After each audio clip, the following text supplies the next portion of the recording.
ke nomor ibu. Sekarang gabung ya, Bu. siap gabung. Ya. Ibu gabungnya gimana ini ya?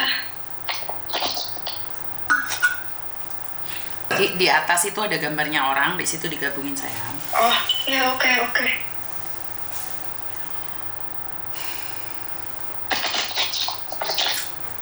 Ya, tunggu sebentar, Ibu. Nggak apa-apa.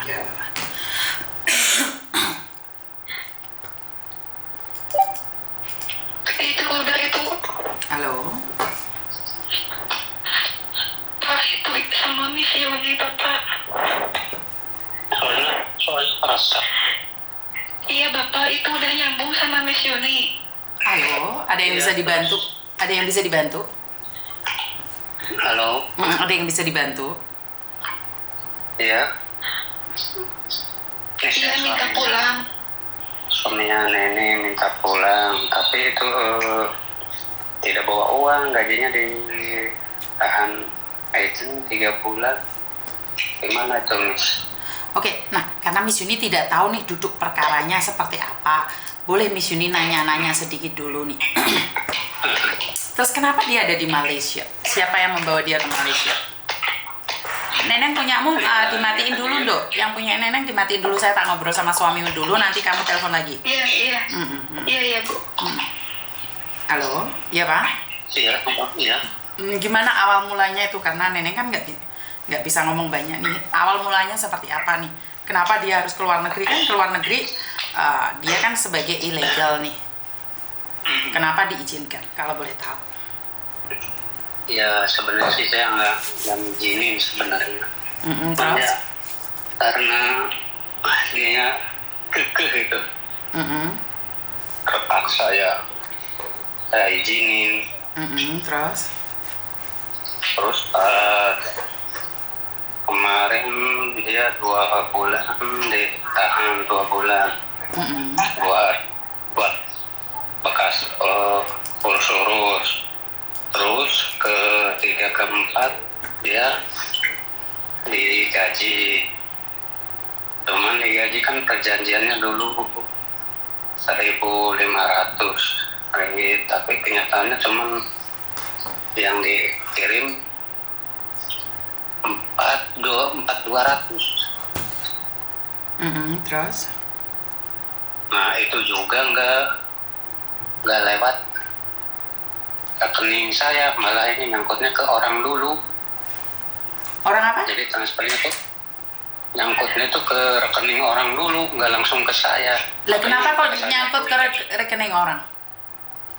Ya Jadi itu bukan saya nyangkut. Jadi si agent itu ngirim uang ke Indonesia itu lewat rekening orang juga gitu, Miss. Duh, kok gitu? Iya, itu yang nanti saya penasaran. Dari agent ke rekening orang itu kirim ke Indonesia. Jadi majikan ke agent ke orang ke Indonesia. Oke, lo tuh kenapa kok jadi kayak gitu? Kurang paham, saya juga tanya, kamu jangan banyak tanya gitu. Oke. Terus? Terus yang ke 1, 2, 3, yang ke-5 sampai 3 bulannya itu ditahan. Alasannya ya mungkin buat ongkos kalau pulang gitu, mungkin. Tapi pernah diminta diambil itu malah marah-marah. Agennya itu dia nunjukin surat perjanjian. Jadi ya ini nggak bisa ambil. Perjanjiannya apa nih kalau boleh tahu nih, surat-surat perjanjiannya apa aja nih? Perjanjiannya itu kontrak 2 tahun. Bila mana saya pulang sebelum 2 tahun, saya denda 30 juta. Nanti ada uang, ada gaji ditahan selama 3 bulan. Gitu, Ibu. Tanda tangan tidak ada materai. Terus kenapa kamu setuju? Ya, saya waktu itu di rumah agent kan, saya ada asistennya, cepat tanda tangan gitu. Ya saya kan mau kerja ya Bu, jadi saya tanda tangan, nurut aja. Oke, kan karena kamu mau kerja. Itu handphonenya cuma tolong dong jangan gerak-gerak, handphonenya sakit loh di telinga.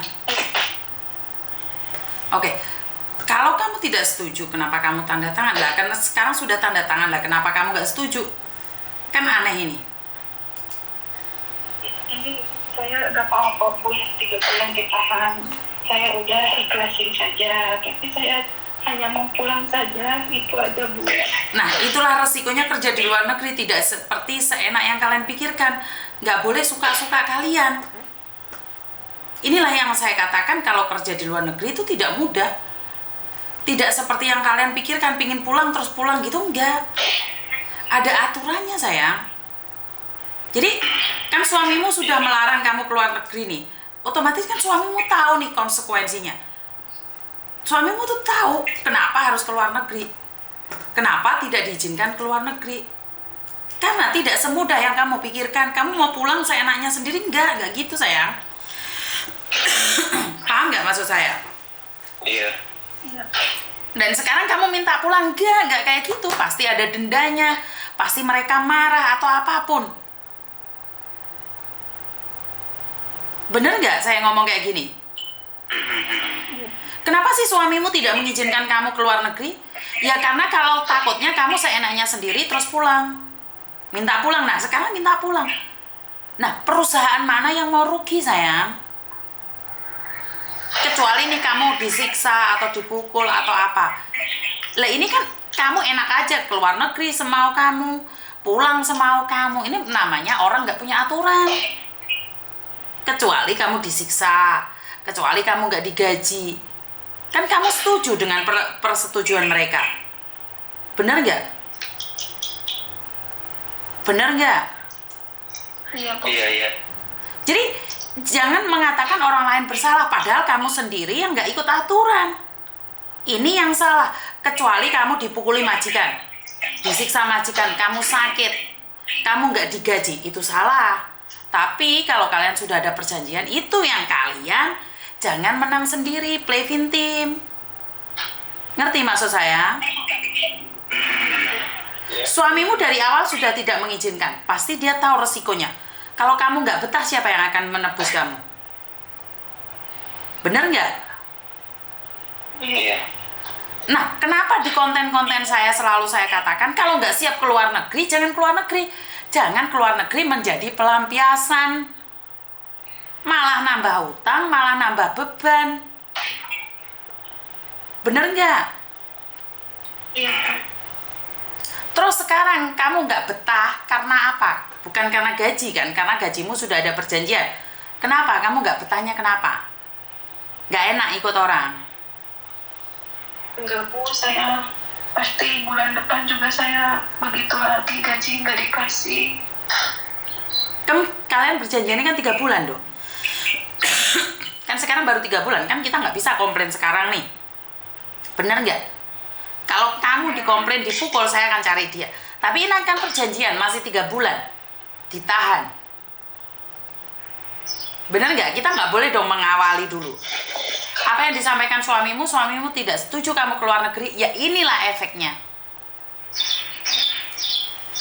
Benar nggak? Kalau kamu minta pulang terus suruh nebus 30 juta, bukannya kamu nambahin rezeki suami, tapi kamu ngabisin uang suami.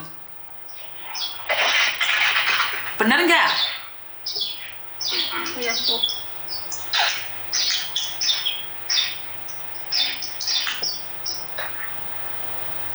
Gimana ini? Iya.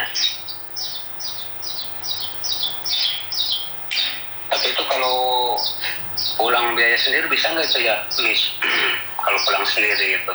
Ya seperti yang saya katakan tadi kan, kalian bilang nih kalau didenda, apakah dendanya seperti itu? Nah, sebenarnya kalau didenda sampai ugal-ugalan kalian boleh lapor saya, tapi kan ini masalahnya tidak terbukti nih. Kan kalian sendiri. Makanya dijalani dulu seperti apa dan bagaimana. Kalau ada tidak keadilan, itu baru lapor sama saya. Ini kan masih belum. Saya kira istrimu tuh dipukulin atau disiksa atau nggak digaji. Tapi ternyata kan ini adalah perjanjian kalian yang kalian setujui dan ditandatangani. Ya. Jadi kalau kalian pingin pulang terus pakai biaya, boleh nggak, Miss? Boleh dong. Coba bicara dengan mereka. Nah, kalau mereka menghalang-halangi, nah itu kalian laporan sama saya. Benar nggak? Benar-benar. Jadi apa? ke luar negeri itu meringankan beban keluarga, bukan menambah beban. Iya. Bener nggak? Iya. Ada yang lain lagi? Udah ini contoh ya Miss. Ini seumpamanya nih. Emang kan kontrak 2 tahun, tapi pengen pulang. Terus dia sendiri nggak ada masalah gitu. Seharusnya tidak ada masalah. Kalau ada yang mempermasalahkan, kalian cari saya. Iya, iya. Ya, makasih. Karena setahu saya kalau dia sudah kerja, otomatis kan dia berhak mendapatkan hak-haknya. Kalau kamu dibebani terlalu mahal, kamu tanya sama saya, kamu telepon saya lagi. Kan ini kalian belum melakukan apapun nih, jadi jangan berburuk sangka. Kan istrimu baru 3 bulan, bener nggak? Aslinya udah mau 8 bulan, udah mau 8 bulan, tapi yang ditahan kan 3 bulan gajinya, bener nggak? 3 bulan bener. Jadi tunggu bulan depan nih, tunggu bulan depan nih. Kalau dia nahan lagi, kalian telepon saya ya. Iya, oke. Bener nggak alasannya karena gaji ditahan saja atau ada alasan lain? Kalau alasan lain ya emang kalau nggak betah apa gimana daripada sengsara kan mendingan pulang. Saya kasih tahu nih, inilah yang salah dengan kalian. Kerja ke luar negeri pasti sengsara. Iya. Lah kalau kamu tidak ingin istrimu sengsara, ya bawa pulang. Iya. Pasti di luar negeri itu sengsara loh. Kamu tahu nggak, Dok, resikonya ke luar negeri itu sengsara? Tahu, saya tahu. Istrimu lah, Dok? Iya. Kamu tahu nggak kalau ke luar negeri sengsara? Nggak tahu? Nggak tahu kalau ke luar negeri itu sengsara gitu, nggak tahu? Apa dalam bayanganmu saat ke luar negeri? Nggak tahu Bu, saya hanya mau bantu suami. Mau bantu apa? Kalau kamu tidak tahu ke luar negeri sengsara, mau bantu apa kamu? Bantu nambah utang? Kamu tuh nggak tahu kalau di sana itu kayak bisa dibilang jadi apa ya? Jadi pembantu itu sengsara loh di luar negeri. Kamu nggak tahu di luar negeri itu sengsara?